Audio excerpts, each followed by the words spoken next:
Only buy snacks from the basement vending machine. That rule sat in my inbox, and I broke it anyway. My hands shook over a cold aluminum can while the machine's glass reflected a face I recognized, but not the memory behind it. The red LED price grid flickered with dead segments like someone had taken a bite out of the numbers, and the whole front panel flashed once in a color that didn't match anything on the keypad. Rent went up again last week. My deductible reset on January 1st. And over time had turned into a quiet kind of hostage situation. So I stayed down there when I should have gone back upstairs. Anyone who's worked a night shift alone knows the feeling. The building keeps acting normal until one tiny routine detail goes wrong, and the stomach starts doing math. The coffee pot in the security office had jammed earlier. The paper filter folded in on itself, and I kept smelling burnt grounds on my sleeves. My key fob chirped at the stairwell reader, the same two-tone beep I heard 100 times a night, and the label above the basement door read B-2 in black tape that had started to peel at the corners. At 2:17 a.m. Tuesday, I stood in a break room nobody used and stared at a blank button that wasn't supposed to exist. The can in my palm carried a neat sticker that read, "First Kiss," in block letters, perfectly centered, no brand, no ingredients, no barcode. My brain reached for the scene that label promised and came up with an empty hand. Not fog, not faded. Empty, like a folder path that points nowhere. I should say why this is getting typed at all, because the normal answer would be fear, and fear doesn't pay bills. I needed the overtime, but I also needed proof, because the company liked paper trails, until the paper started telling the wrong story. By morning, a compliance review would sweep through like a vacuum, and my badge would stop opening doors, and the last thing I'd have left would be the part of my life I could still remember. That part mattered more than pride.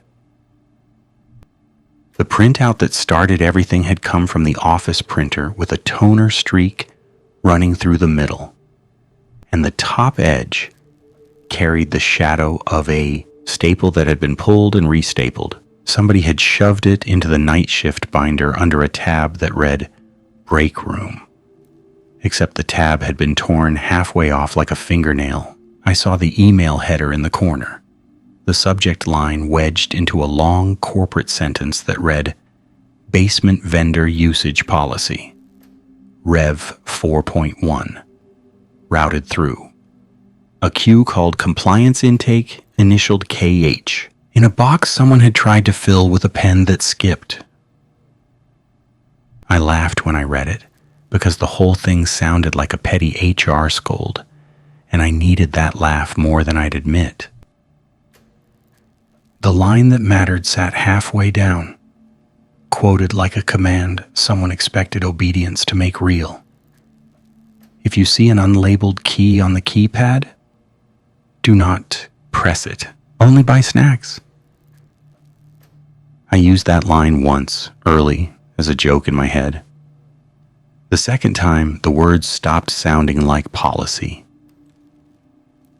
My job title on paper said security contractor, but nights turned that into janitor, dispatcher, and therapist for a building full of stressed adults who couldn't sleep.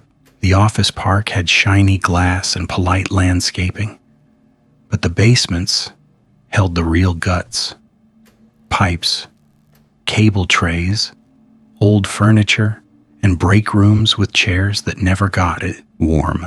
Around midnight, the day shift stopped leaving snacks in the upstairs kitchen, so the vending machines became the only reliable thing, and reliable meant money.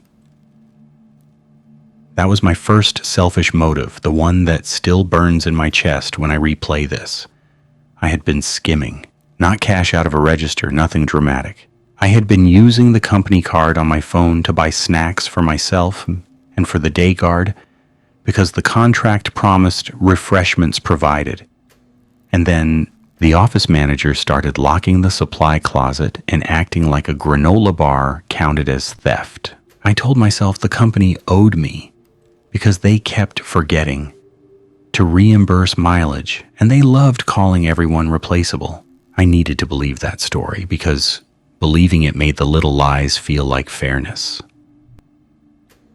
So when the basement vendor machine showed a row of normal stuff and one blank key in the bottom corner, my brain went straight to the kind of curiosity that wears a mask called entitlement.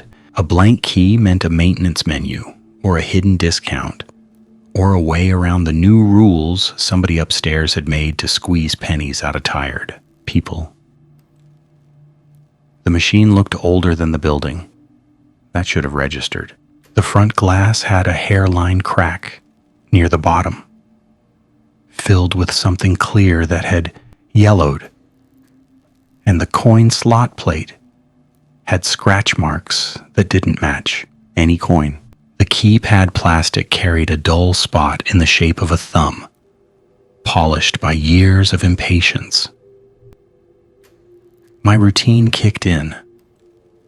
I checked the camera in the corner first, because that habit had kept me employed through 3 different contracts.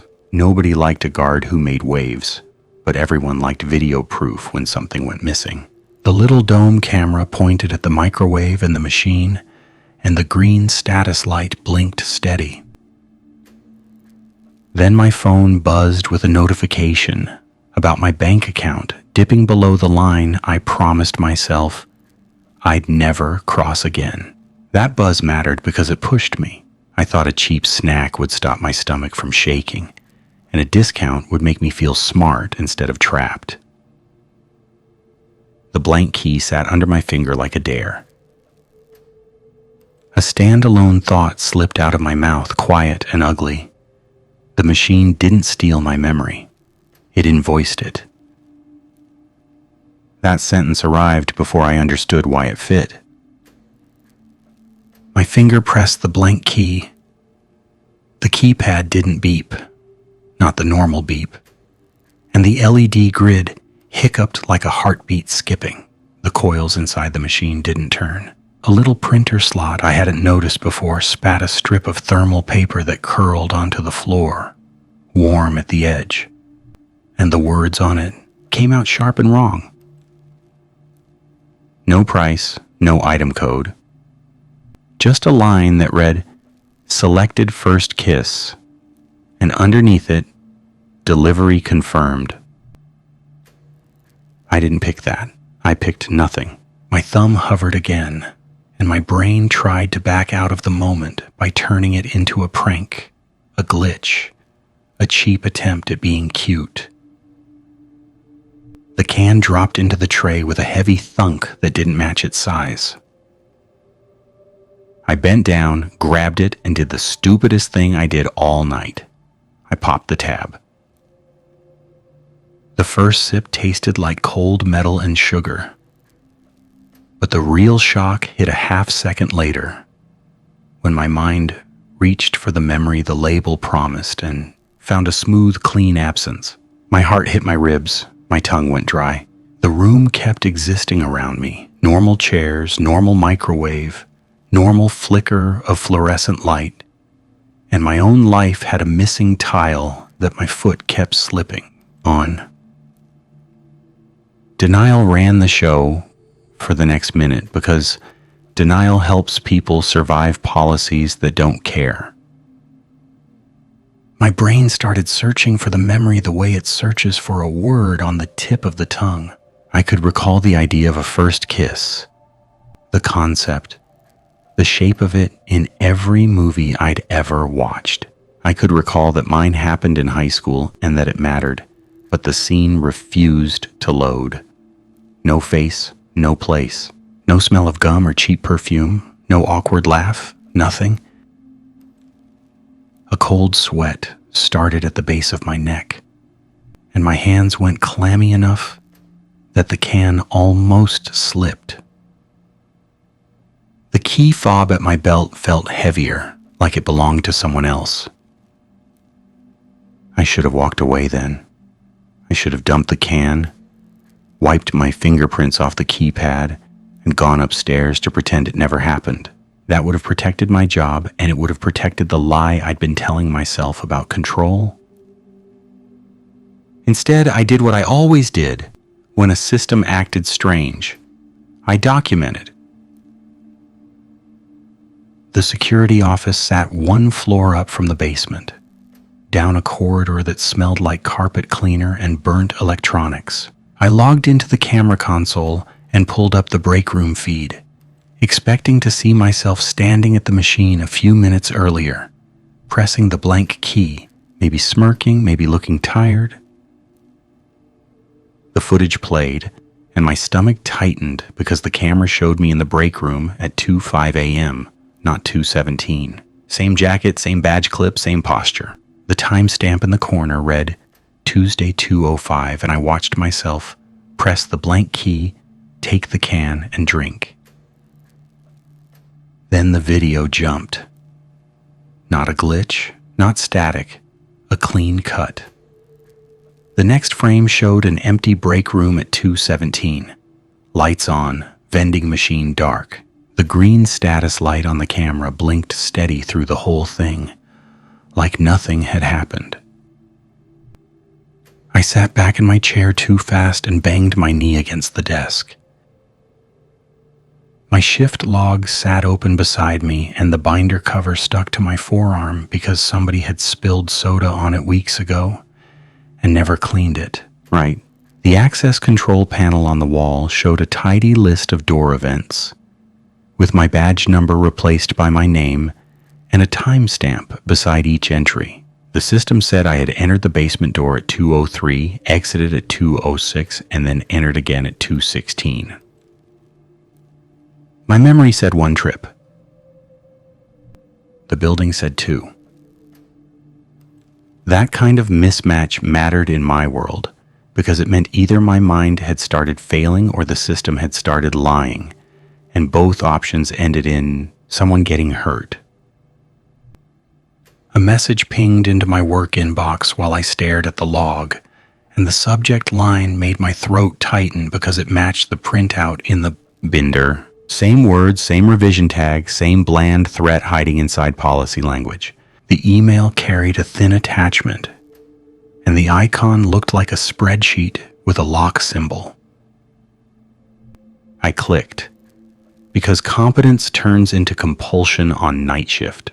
The attachment opened to a grid of rows, labeled with things like asset type and retention cycle, and the words under asset type did not say snack, soda, or chips. The row under it read experiential personal.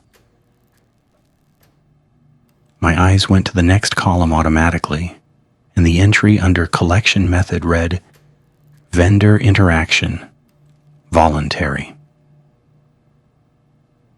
A thought hit me like a slap.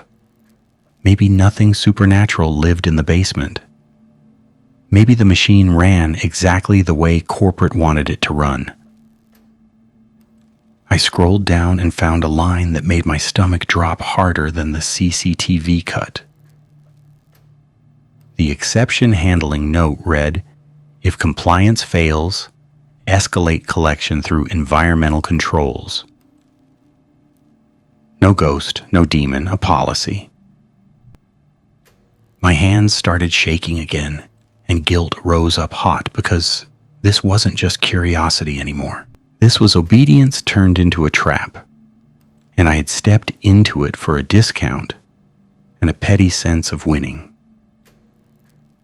The building's normal background noise kept the night tolerable. HVAC hiss, faint elevator motor, the quiet click of relays inside the access panel. Then all of that stopped at once. Not faded, stopped. The silence made my ears ring, and the desk lamp suddenly felt too bright, like a spotlight pointed at my face. The camera feeds continued. The green lights blinked, and my computer fan kept spinning. But the building itself held still, like it waited for my next move. My mouth went dry again, and I swallowed hard, because the quiet carried a message without words. The system had noticed attention. A soft chime came from the access panel, and the screen changed. A new line appeared in the door event list, one I didn't trigger, and it read, B-2 vendor access granted. No badge swipe. No fob beep. No human. I stood up, because staying seated felt like surrender, and I grabbed my flashlight and the binder, because paper sometimes outlived networks. The corridor outside the office stretched empty under fluorescent lights that flickered once, twice, and then steadied.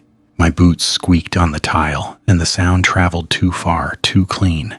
My throat tightened as I approached the basement stairwell, because my body already knew the night had a point of no return, even if my mind kept trying to negotiate. Downstairs, the basement door labeled B2 sat ajar.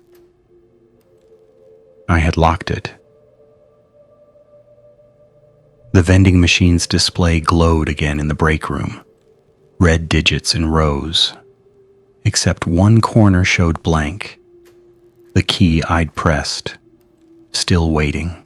The printer slot held another strip of paper, half spooled out like a tongue. A handwritten note sat taped to the side of the machine, tucked behind the snack spiral, and I knew it hadn't been there earlier. The paper looked ripped from a notepad, the edge jagged, and a greasy thumbprint smeared the ink in the middle. Somebody had written fast and angry, and the handwriting slanted like it didn't trust time. The first line read, "Do not drink." The second line had a smear where a word should have been, and the sentence broke in the middle. "If the can says a life event, throw it in the..." The rest vanished under the smear, and whoever wrote it had pressed hard enough to tear the paper. That missing word mattered because it turned warning into riddle, and riddles get people killed in buildings run by policy. My flashlight beam caught something else behind the glass, a can with a label that read, "Last Day."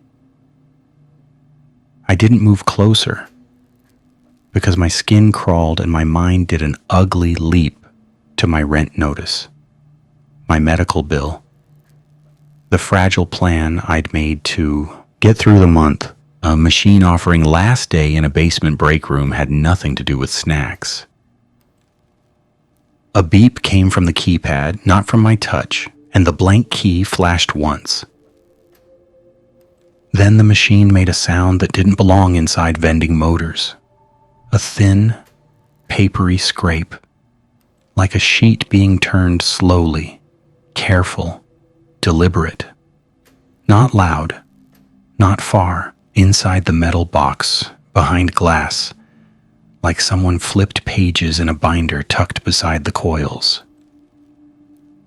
My heartbeat thudded in my ears, and I took a step back because my body insisted on distance even while my brain demanded proof. The page turn sound stopped.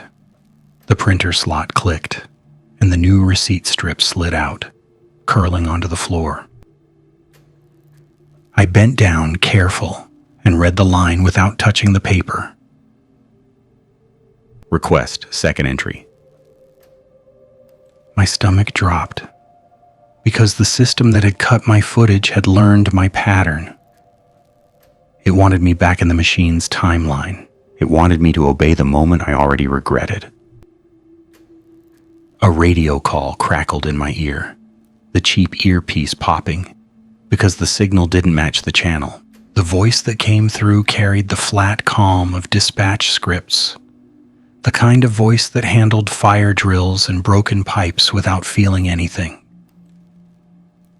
The voice said, If you have interacted with the vendor outside approved parameters, remain in place. A compliance escort will arrive.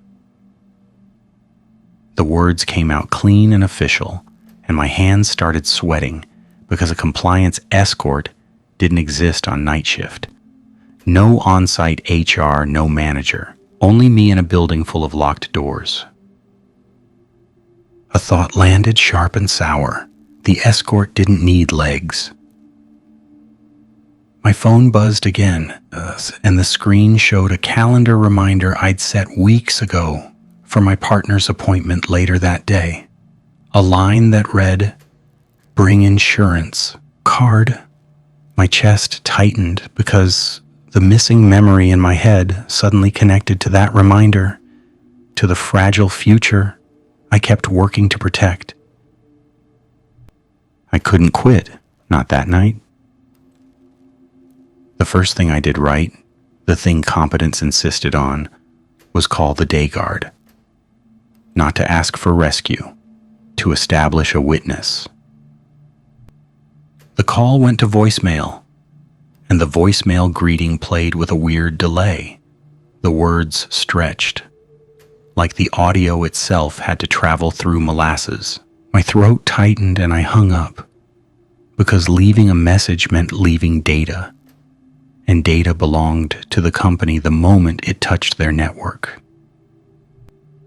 So I did the next best thing. I texted my partner, not about the machine, not about memories, just a plain line. Running late. Door B-2 issue. Love. A tiny lie wrapped around a real fear. Then I opened the binder again because paper didn't need permission. The email printout carried more lines than I'd noticed because my eyes hadn't known what to look for. One paragraph mentioned non-compliant interaction triggers collection, and another mentioned collection remains reversible only prior to consumption. Reversible. That word hit me like a rope thrown into water. I turned back toward the machine, because if something had taken my memory, then something might still hold it, and I needed that scene back for reasons that had nothing to do with romance and everything to do with identity. The tray at the bottom held nothing now. The can I'd drunk sat empty on the counter where I'd dropped it earlier, and the label looked different. The word "first" had faded at the edges, like the ink couldn't hold itself together, and the sticker corner started to peel away. Artifact decay. Evidence. My mind grabbed onto that small physical change like a lifeline. Behind the glass, the last day can sat in a spiral, and the blank key flashed again. I took a breath, slow, controlled, the way I did when I approached an agitated trespasser. My flashlight stayed steady, and my hand hovered near the breaker panel on the wall, the one labeled with faded marker "break room power." My old job in facilities taught me to find the kill switch before touching anything that could hurt. The handwritten note on the machine still read, "Do not drink," and the smear still hid the most important part. I needed the missing word. My eyes went to the wall behind the machine, to a patch of paint that looked newer than the rest. A rectangle like something had been removed. Under the table, someone had scratched lines into the laminate shallow grooves that formed three symbols: a circle, a line, and a small square inside the circle. Not art, not random, a mark repeated with purpose. The same symbol sat on the corner of the email printout, barely visible under the toner streak, like a watermark someone didn't expect anyone to notice.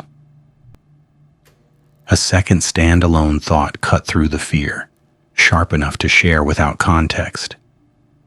Policy turns people into inventory. I reached for the handwritten note carefully and peeled it back, because tape leaves residue and residue tells stories. Under the note on the machine's side panel, someone had written another message directly on the metal with a marker that bled into the paint. The line read, "Throw it in the sink." The missing word. The earlier note smear had hidden sink. Simple, practical, almost funny. My eyes flicked to the stainless steel sink in the corner, the one that barely drained.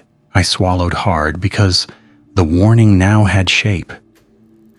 If the machine offered a memory, disposal meant water, a drain, something that led away. A fresh line printed from the machine with a soft click, and my flashlight beam caught it on the floor. Trap safety option available. My mouth tightened and I stared at those words because the machine had started speaking the language of choice. It wanted me to pick a safe option and make that choice voluntary. The binder's next page held another quoted line, half hidden under a coffee ring. If an unauthorized item dispenses, consume immediately to prevent contamination. That line looked official, and the tone matched the compliance email, and the paper carried a stamp from a folder path printed in small gray text in the corner and compliance vendor containment with initials KH. Again, a trap rule. Obvious in hindsight, brutal in the moment, because it appealed to the part of my brain trained to contain risks. Consume immediately, prevent contamination. Meaning, drink the memory can so the system could keep it. I didn't recognize the trap in time because I had already been trained to follow policy when fear showed up. My flashlight beam wobbled toward the sink, then back to the machine, and my chest tightened because the break room suddenly held two obligations that collided in my gut. Obligation 1. Follow the official containment policy. Stay compliant. Protect the job. Keep the insurance. Keep the apartment. Obligation 2. Follow the unofficial warning. Break policy. Dump the can. Maybe save whatever remained of me. A choice with no clean path. The machine's blank key flashed again, and the LED grid flashed a line of text across the top. Letter segments forming words, only half legible before the display broke into red dots. Escort ETA 6. No units, no minutes, no reason.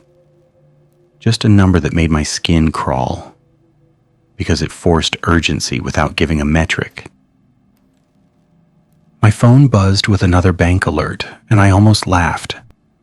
A thin sound that came out wrong, because the world loved timing. I moved to the breaker panel and opened it. My hand hovered over the switch, and my old habit kicked in.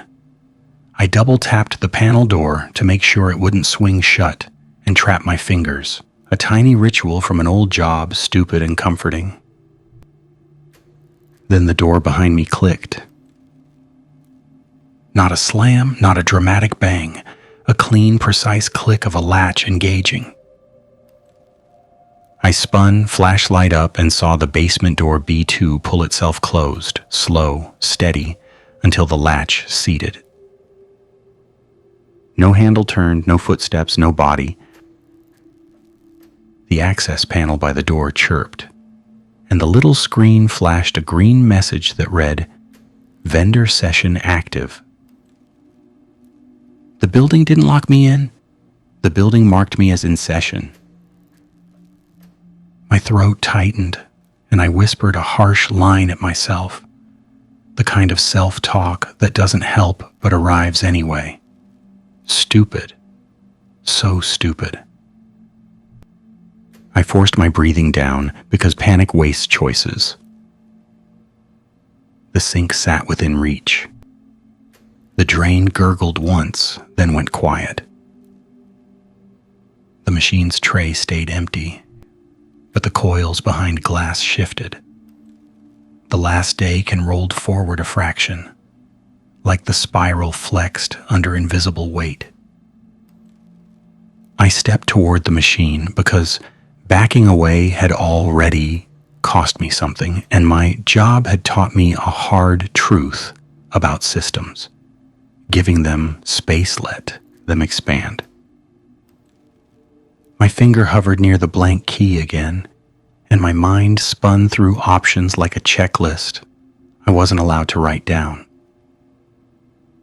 A soft sound came from the machine, not motors, a faint click like a camera shutter.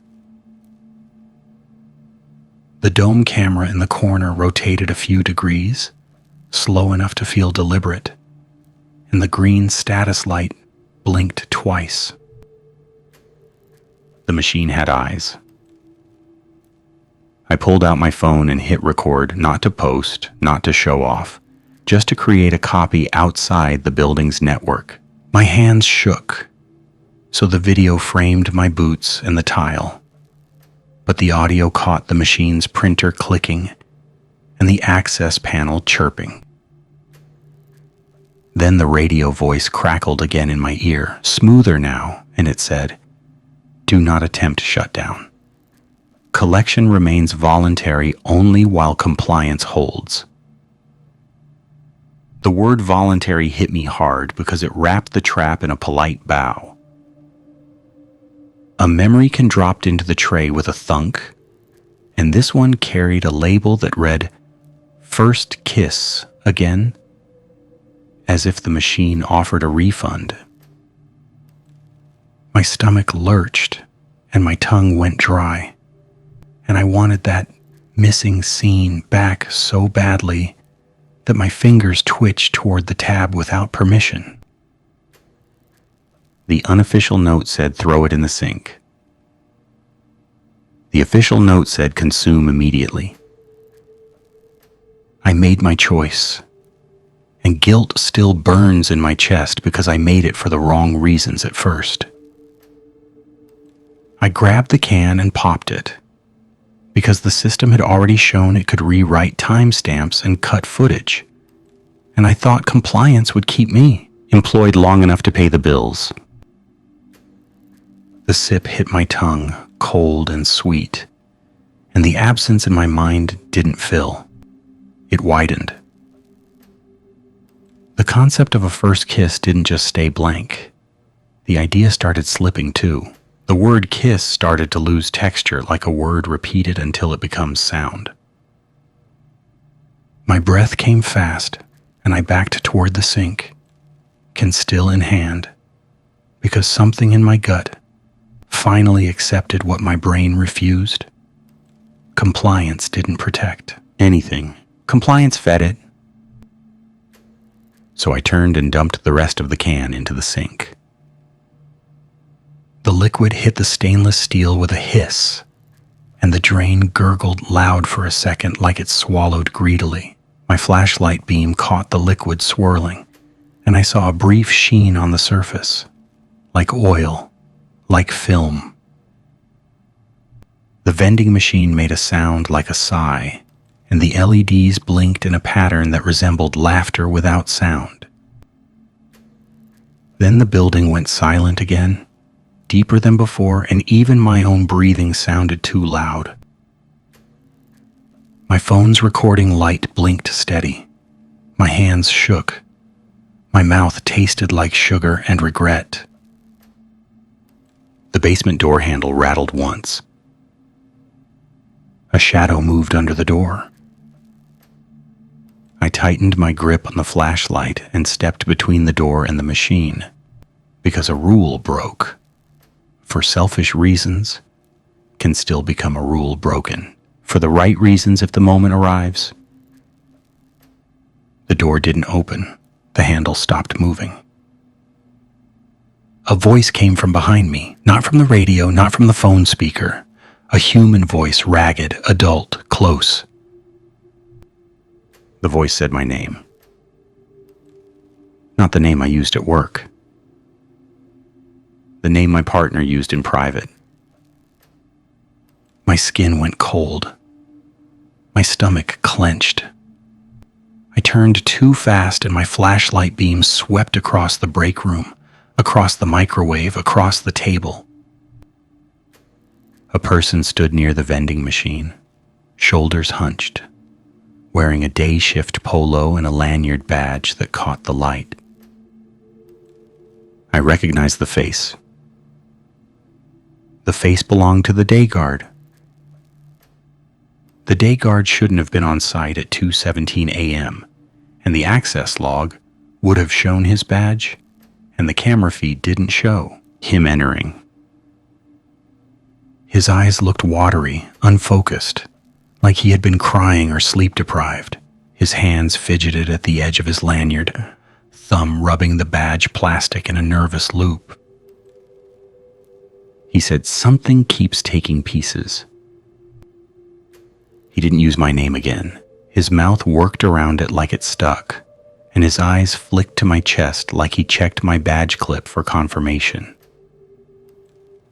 I kept my voice steady because someone else in the room changed the math.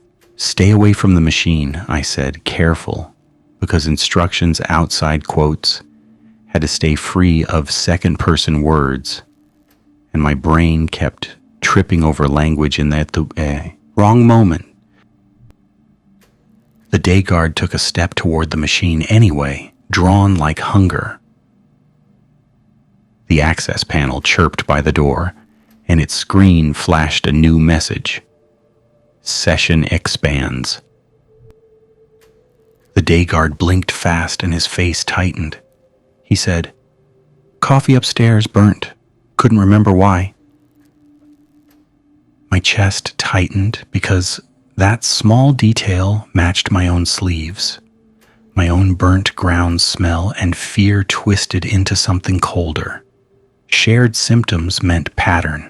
Pattern meant system. He glanced at the sink and then at the empty can on the counter, and his mouth opened like he wanted to ask something, but the question didn't arrive. He looked frustrated with himself, like he knew he was missing the words. A tight line formed in my throat, and shame rose because I had dragged someone else into this by staying, by documenting, by letting curiosity become a second entry. The dome camera rotated again, slow, and the green light blinked twice. The day guard flinched at the movement, and he whispered. Camera started calling it a vendor. I snapped my flashlight toward the camera, and the lens stared back blank. My phone buzzed with an email notification, and when I glanced at the screen, the sender name showed compliance intake again. But the subject line changed. It read, Escort Arrival Confirmation, Rev 4.1. My throat tightened, and my hands started shaking again because the building had started writing the night in real time. I opened the email because I couldn't help it, and the body held one quoted line in plain text, almost friendly. If you are accompanied, one must remain to close the session. One must remain. A voluntary trap dressed as Judy. The day guard rubbed his badge again and stared at the vending machine's blank key, and the key flashed in a rhythm that matched his finger movement like the machine learned him. His voice cracked when he said, A can came out earlier, said, Mother's laugh. Drank it. Couldn't remember her voice after. My chest tightened hard, and anger surged, Because this wasn't a haunted vending machine selling creepy nostalgia for fun. This was loss on a schedule. This was a machine that took what made adults human and sold it back as a product. A moral dilemma formed in my chest, in a way that had nothing to do with philosophy and everything to do with two living people in a basement. Option 1. Follow policy, remain in place, let the escort arrive, let compliance handle it, keep my job, keep the insurance. Option 2. Break policy, force shutdown, open the door, get the day guard out, accept whatever the system did to punish. Neither option promised safety. Both options promised evidence. The day guard's eyes shifted toward the door, then toward me, and he swallowed hard. His shoulders sagged like he carried a weight he couldn't name. My mouth went dry and my hands trembled, and I hated myself. Because my first instinct wasn't heroism. My first instinct was fear of losing the paycheck. Then I pictured my partner's appointment reminder, and the insurance card, and the way my life depended on systems that only pretended to care. A clean confession line formed in my mind, plain and ugly. I followed the rule, and the rule kept taking. I moved. My hand slammed the breaker switch down. The break room lights died, and my flashlight beam became the only solid thing. The vending machine display went dark. The blank key stopped flashing, and the printer slot clicked once and fell silent. For 2 seconds, relief hit like a drug. The machine looked like a dead box. The door handle didn't rattle. The access panel screen went blank. The day guard exhaled a shaky breath, and his shoulders dropped like he had been bracing for a hit. His voice came out soft, almost surprised. Power off.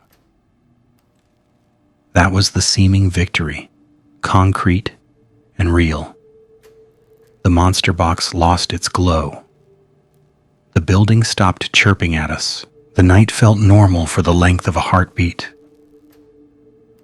Then my phone vibrated in my hand with a new kind of alert, a pop-up that didn't use my usual email app. A white box appeared with black text and a symbol in the corner. The circle with the small square inside, clean and sharp like it belonged to an official interface. The text read, "Manual shutdown detected. Environmental controls engaged." The real rule revealed itself. Unplugging didn't end the session. Unplugging escalated it. The hallway beyond the break room door filled with a low hiss, like air pushing through vents at high speed. Not loud enough to call a fire alarm, just enough to change the air pressure in the room and make my ears pop. The day guard grabbed his throat and coughed once, sharp, and his eyes widened. The access panel by the door lit up again on battery power, and the screen flashed a message that made my stomach drop. Collection mode.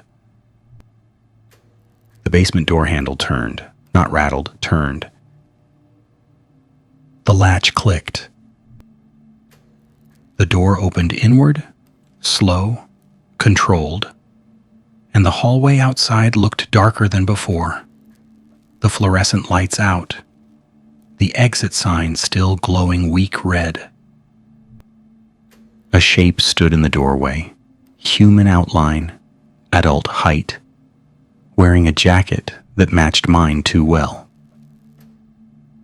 My flashlight beam hit the chest first, and the badge clip glinted. The badge looked like mine. Same clip, same lanyard, same scuffed plastic. The face stayed in shadow, and I realized, with a cold twist in my gut, that compliance didn't need a stranger. Compliance could copy. The day guard gasped, and his eyes flicked toward me, then toward the copy in the doorway. His mouth moved, searching for my name, and nothing came out. He didn't remember my name anymore. My chest tightened, and panic threatened to take over. I forced it down because panic got people cornered. I grabbed the day guard's wrist and pulled him toward the stairwell, because whatever stood in the doorway didn't rush. It waited like a system waiting for a selection. The hallway air hissed louder, and my skin prickled like static built in the carpet. My flashlight beam bounced off glass office doors as we ran, and my boots slipped once on tile because condensation had formed on the floor, a thin, slick sheen that didn't belong in a climate-controlled basement. Behind us, the copy's footsteps followed, measured, unhurried, soles tapping a pattern that matched my own gait from habit. A thought loop broke loose in my head, raw and urgent. Move! Move! Move now! The stairwell door at the end of the hall had a badge reader, and I slapped my fob to it with a desperate motion. The reader beeped red. Denied. My stomach dropped. My hand hit the reader again, hard enough to sting, and the beep stayed red. Denied. The day guard made a sound like a sob, and he clawed at his own badge, trying to remember how doors worked, and my throat tightened because the system had done the one thing that turned competence into helplessness. It removed access. I yanked the mechanical crash bar with both hands and threw my shoulder into the door, because fire codes still existed in the physical world, and metal didn't care about compliance. The door gave with a groan, and we spilled into the stairwell. Concrete steps, cold underfoot. The air in there smelled of dust and old paint. The stairwell should have echoed with our breathing. Silence swallowed it instead, like the concrete-absorbed sound. My ears rang again, and my stomach twisted because the building kept stealing layers of reality, one at a time. We climbed, and every landing door showed a badge reader. Every reader sat dark. No beeps, no lights, dead or offline or ignoring. My phone screen flashed again, that white pop-up, that symbol in the corner. Escape attempt logged, retention cycle accelerates. The day guard's grip tightened on my wrist, then loosened, like his hand forgot the point of holding on. He glanced up at me with confusion, and my heart sank because the damage had started spreading. He whispered, Why here?" His voice didn't accuse. It asked without knowing the question. My mind grabbed for words and found my own guilt. "Over time," I said, and the word tasted like ash. "Bills." He blinked, slow, and nodded like he understood, but his eyes didn't hold the meaning. His memory file had started corrupting. We reached the ground floor and shoved through the stairwell door into the lobby corridor. The carpet out there carried the faint smell of lemon cleaner. The emergency lights glowed dim, casting long shadows, and the glass doors to the outside sat at the far end like a promise. A soft chime came from the ceiling speakers, and the calm dispatch voice returned, flat and polite. Session closure required. One must remain. The words carried no threat. The threat lived in the way the building obeyed them. The day guard stumbled and his hand slipped from my wrist. He turned in a slow circle, eyes scanning for a point of reference, and fear tightened my chest. Because he looked like an adult who'd woken up mid-shift, in a place that no longer made sense. My head pounded. A dull ache formed behind my eyes. My own memory started to feel loose at the edges, like pages not clipped into a binder right. I couldn't lose him. Not for his sake alone, but because losing him would become part of the system's lesson. Compliance requires sacrifice. I made a decision that burned because it broke the part of my brain trained to protect the paycheck. I grabbed my phone and opened my personal cloud app, the one not tied to work, and I started uploading the video clip I'd recorded in the break room. My hands shook, and the upload bar crawled, and every second felt like the building watched. The moment the upload hit 50%, my phone buzzed with a notification from my email app. The compliance spreadsheet attachment I'd opened earlier vanished. The email thread disappeared from my inbox like it never existed. I checked sent out of habit because I wanted proof of forwarding, and nothing showed. No record, no trace. Chain of custody wiped, system behavior, evidence beat. A standalone logic bomb formed in my head, sharp enough to make me nauseous. The network didn't delete the message. The network denied the moment. The day guard brushed past me toward the lobby drawn by the glass doors, and he murmured something under his breath, a phrase he couldn't explain. "Only buy snacks," he whispered like a lullaby, like a mantra. My stomach clenched because the echo phrase had moved from policy to mouth, and it didn't belong there. I chased him and the emergency lights flickered once. The glass doors to the outside showed a dark parking lot, rain-slick pavement, and the glow of a streetlight beyond the gate. Freedom waited behind glass.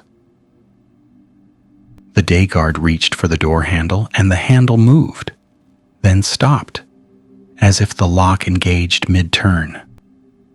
My skin prickled, and my breath hitched. A small screen by the door, one I'd never noticed, lit up with the symbol again, circle and square, and a message scrolled in clean text. "Reverse escape check."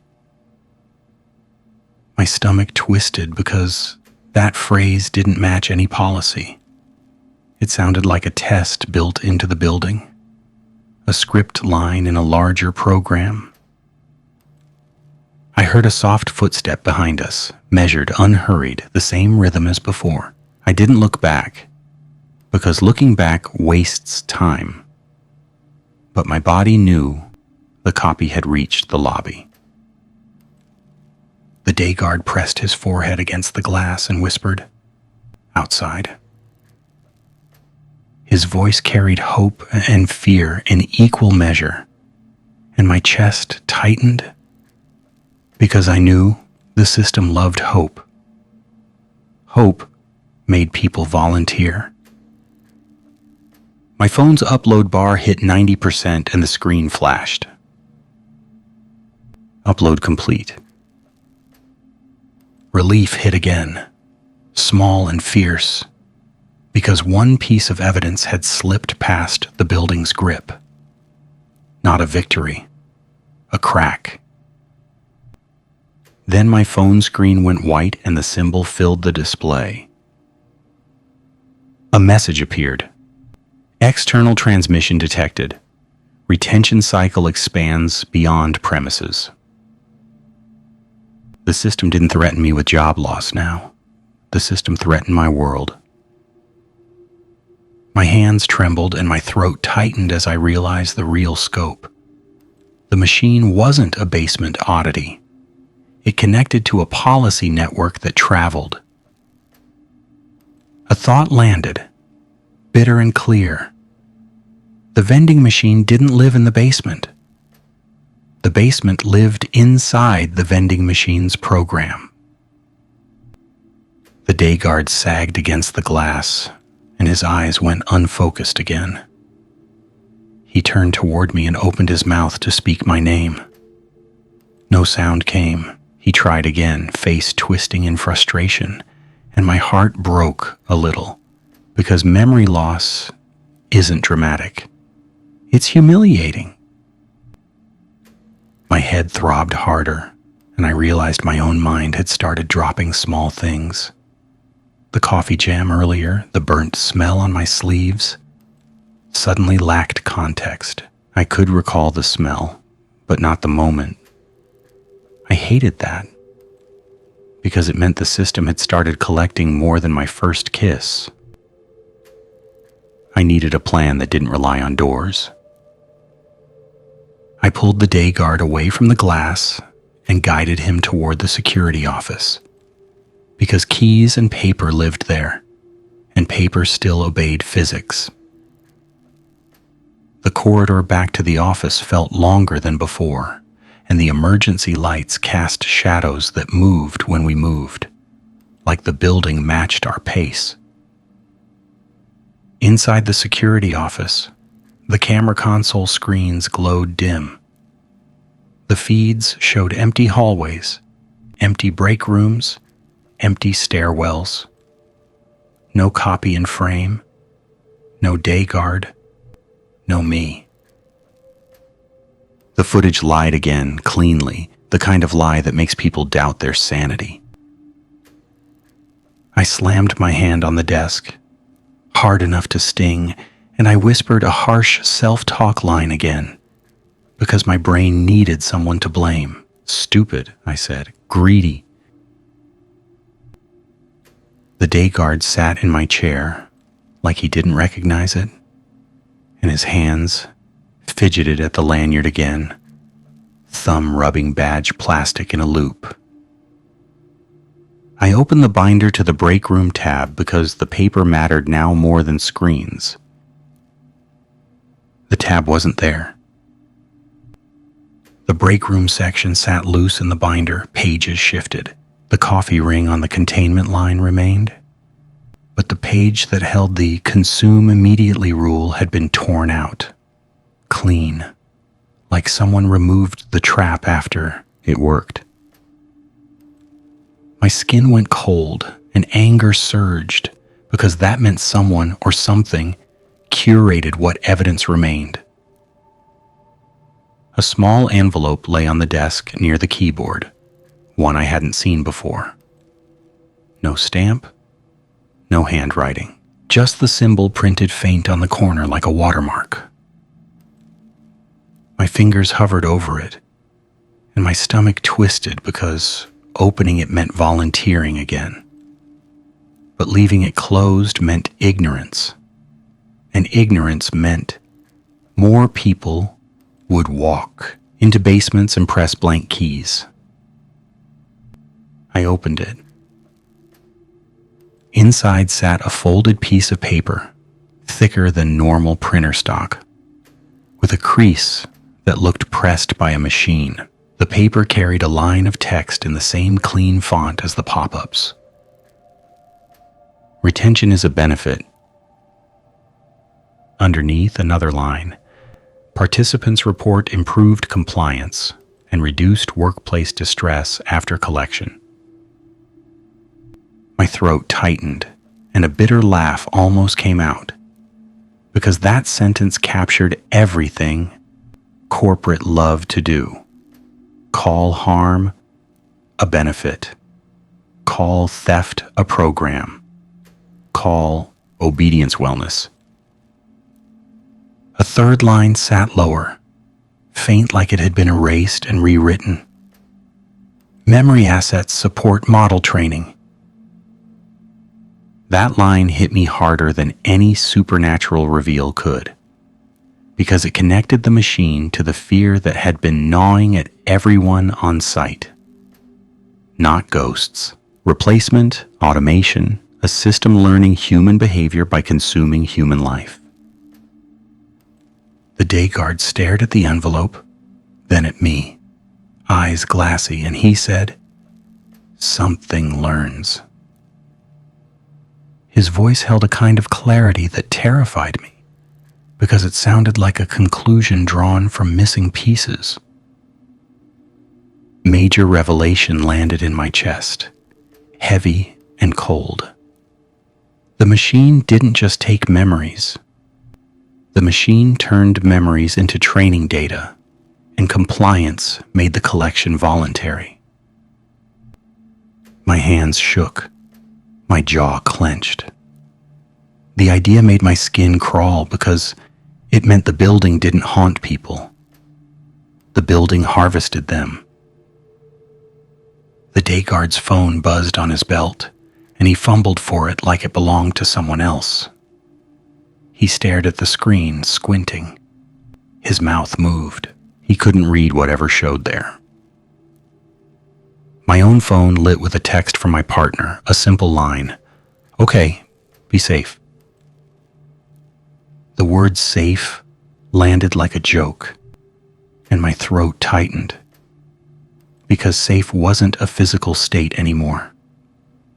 Safe had become a selection the system offered and punished. I needed to prevent harm, not just survive.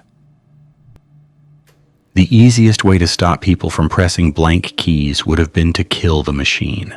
The breaker already sat off, but the system had shown it didn't need power to enforce policy. The machine could operate on backup, on network, on whatever layer made physical switches irrelevant.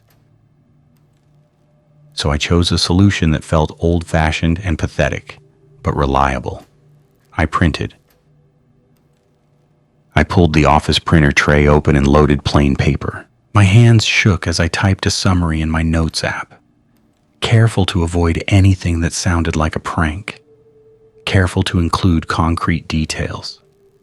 The subject, line revision tag, the symbol, the phrase, vendor interaction, voluntary, the CCTV cut, the access log mismatch, the handwritten note warning about the sink.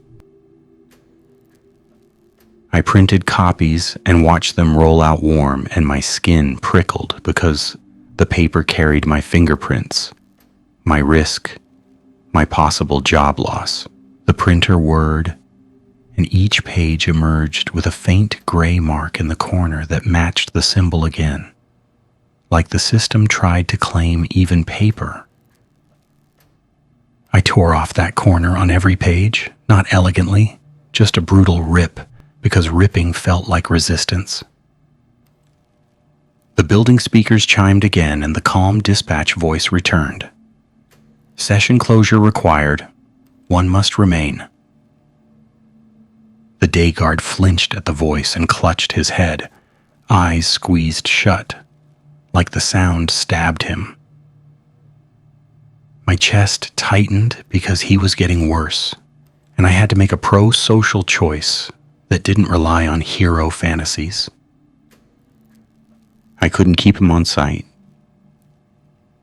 I couldn't drive him home either, because leaving site would trigger my badge auto-lock, and I'd lose the overtime that kept the lights on. That line of thought came fast, selfish again, and then shame followed because selfishness kept showing up like a reflex. I pushed past it. I grabbed my keys, not my car keys, the master key ring for mechanical doors that the building still respected in emergencies. The ring felt heavy, the metal cold, and my fingers trembled as I clipped it to my belt. That ring had gotten me out of a locked stairwell once during a drill, and I trusted it more than any badge now. I guided the day guard toward the loading dock, because the dock used a manual roll-up door with a chain mechanism, the kind of thing policy couldn't lock with a pop-up. The hall to the dock ran through a service corridor with concrete walls and exposed pipes. The smell down there hit my nose sharp, disinfectant and old cardboard.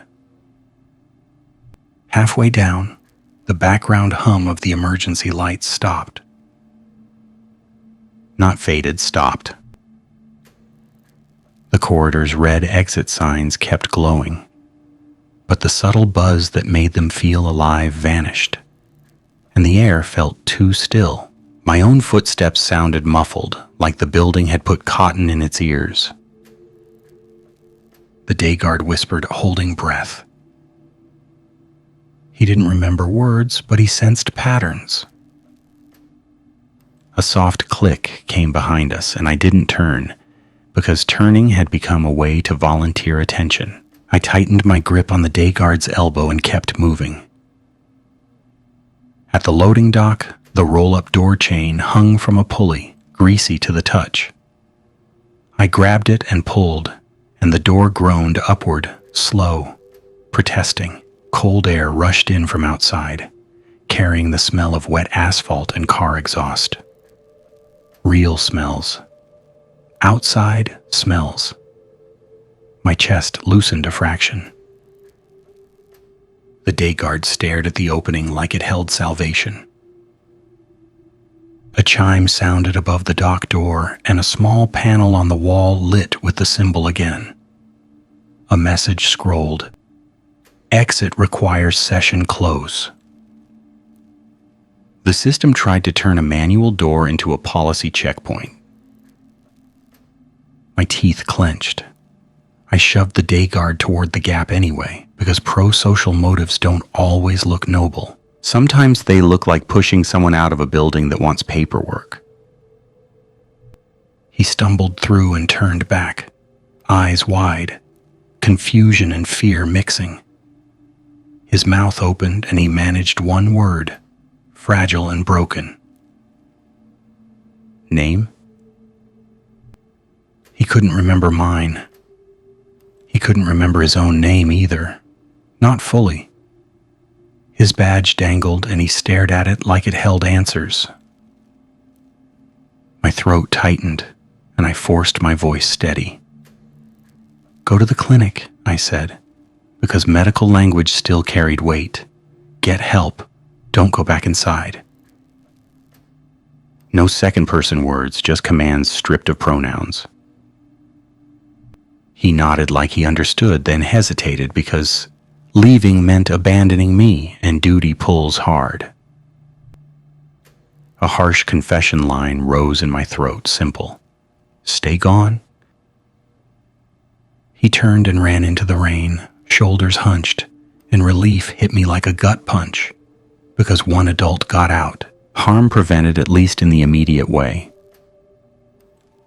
Then the loading dock door slammed down behind me, chain rattling, not by my hand. The system pulled it shut with a force that didn't belong in a manual mechanism. The building sealed around me again.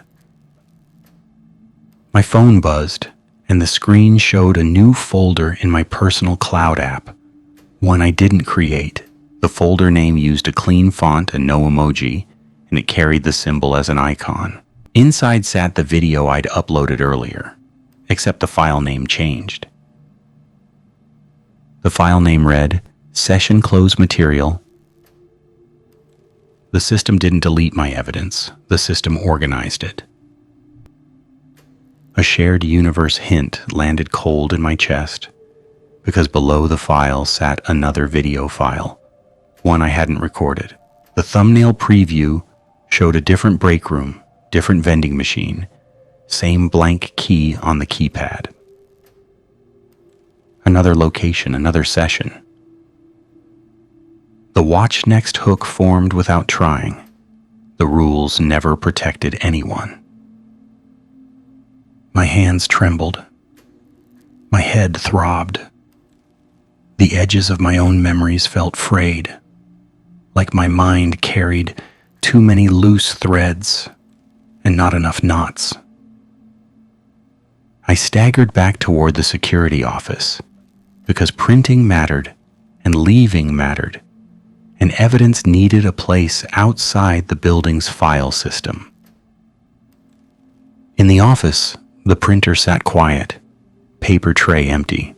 The pages I'd printed lay on the desk, corners ripped off, crumpled where my sweaty hands had gripped too hard.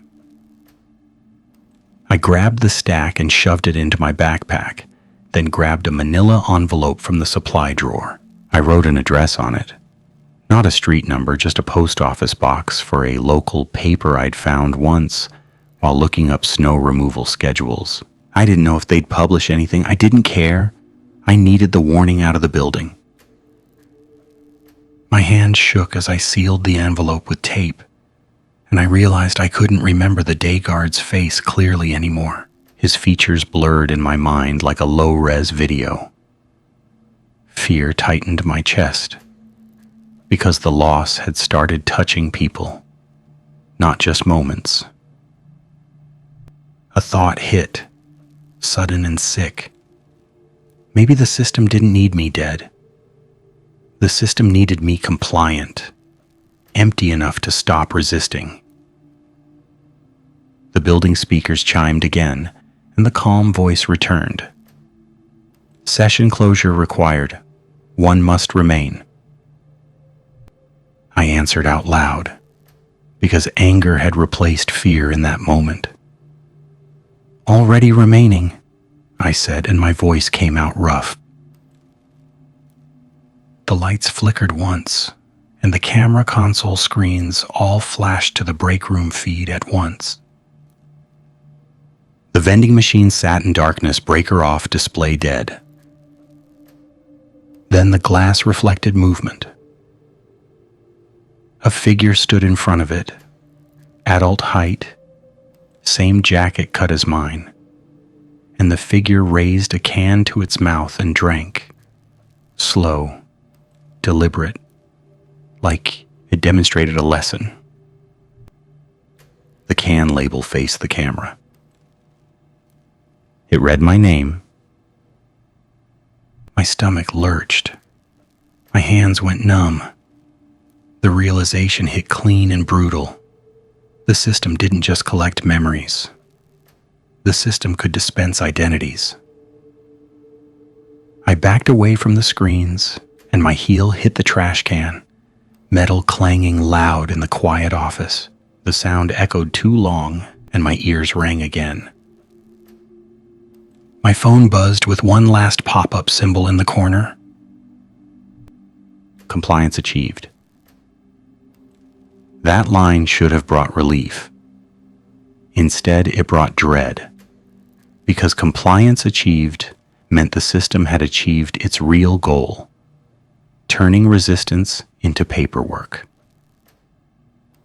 I slung my backpack over my shoulder and walked toward the front entrance, envelope tucked inside, because the only way out left. A dawn line started to form faint through the lobby windows, gray and weak. At the glass doors, the lock clicked and released without my badge. The door opened with a gentle hiss, almost polite. The system granted exit. The rain had slowed to mist, and the parking lot shone under streetlights. My car sat where I'd left it, and I fumbled the keys, hands shaking because my fingers didn't trust themselves anymore. As I climbed into the driver's seat, the smell of the car's stale air freshener hit my nose, and that smell triggered a memory. Except the memory didn't belong to me. A woman's laugh, a kitchen I'd never seen, a dog barking in a yard that wasn't mine. My stomach clenched, and I gripped the steering wheel until my knuckles hurt, because the machine had started dispensing memories into me, swapping data like files. I drove to the post office drop box on the edge of town and slid the envelope in. because physical mail still traveled through human hands. The metal slot swallowed it, and I stood there in the mist, breathing hard. A line formed in my mind, plain and necessary. The disguised warning that didn't need social media to matter. Anyone who sees that symbol should not ignore it. I got back in my car, hands still shaking, and the last thing I saw in my rearview mirror wasn't the building. It was a vending machine reflected in the glass of the post office lobby, sitting where no machine should sit, its keypad showing one blank key that waited for a thumb. Only buy snacks. The vending machine never had a power cord. How many memories can I lose before I stop noticing?